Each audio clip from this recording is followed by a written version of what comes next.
Dash, noun, a horizontal stroke in writing to represent omitted letters or words. We've all heard about the dash, you know, between your birth and death years on your tombstone, your omitted years, the ones you actually lived. How should you live your life so that your dash can be remembered? What good have you done for your dash? Will it leave an impact on others? What was Dad's dash about anyway? The question in my head, over and over, for the past 15 years, is what was all that sickness for? The conclusion I've come to is this: we may never know, or maybe all of that was for the impact of this service. I've put a lot of pressure on myself to get this service right, to share the testimony of Dad's life, to honor and celebrate a life that was for years miserably lived, but in the best, most fun way. A life that kept humor and joy in the forefront despite the trials and pain. A life that never questioned or blamed God, but had faith that was all for a greater purpose.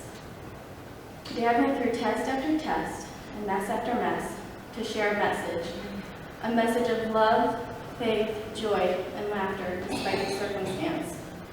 This is Dad's dash.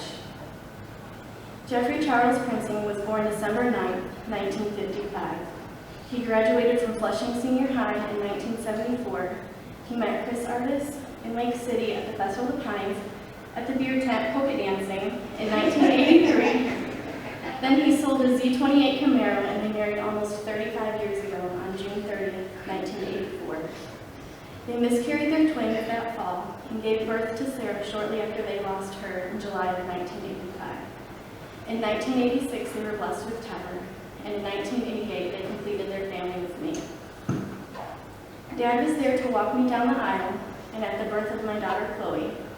Two things I know I'm blessed to have him for. We are also grateful he made it to Tyler and Elizabeth's wedding, with barely getting discharged from the hospital right before the rehearsal dinner. He had to show up in his hospital gown, mom's jacket, his fall-risk hospital slipper socks. Thank you, Aunt Julie, for making that sight happen. Dad also took his father-in-law into our home, and trust me, that wasn't easy. Grandpa John lived with us for over a decade, and let's be honest, Grandpa John was a character. When it comes to Dad's medical history, from everything he had been through, these are the things that I can remember. Dad was diabetic, he had a quadruple bypass heart surgery, and he was legally blind. He had stents in his heart and stents in his kidneys. He had surgery to put in his dialysis fistula, and he had surgery for a blood clot in his spinal cord, surgeries to help his circulation. The last trial he had was the amputation of his left-handed nose picker. He was also facing sores on both of his feet. It was looking like an amputation or two were in the near future. Dad was on dialysis for 11 years. 7.5 were on home dialysis, which meant he never had more than 2 days off a week, and those 2 days could not be consecutive. Each treatment was 4 hours from beginning to end. Mom poked and prodded the poor guy day in and day out just to keep him alive.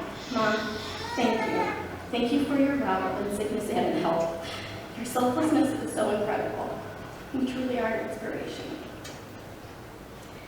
Now, I don't want him to be remembered for his illnesses. I want you to see him for his fighting strength, to keep going and to keep fighting. Remembering to laugh instead of cry, make jokes when you're facing scary situations, and to make light of the serious moments. Dad loved sports, to say the least. Baseball was his game. Baseball was his sport. He watched, played, and coached baseball. I want to take a look at how Dad's life and baseball are so intertwined. Dad played the whole game, all 9 innings. His life even went well into extra innings. Life threw Dad many change-ups, lots of curveballs, a knuckleball or two, and a couple strikes. But Dad always stood in the batter's box, waiting for the next pitch. Baseball is a game of decision-making, to swing, to bunt, or to hold your place and let that high and outside fly by. Dad chose humor and a lot of patience, especially when life would throw him a beanball or he would find himself in a pickle. In the game of baseball, comebacks are always possible, and Dad was the comeback kid.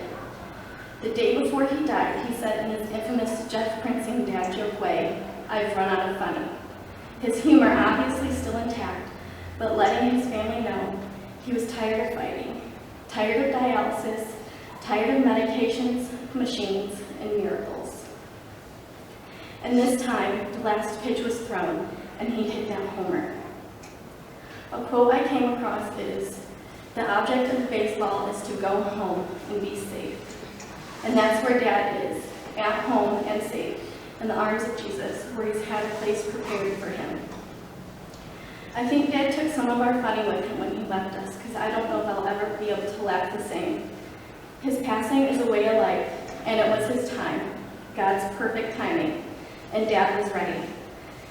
As the great Yogi Berra aptly put it, "It ain't over till it's over," and that's how Dad lived his dash.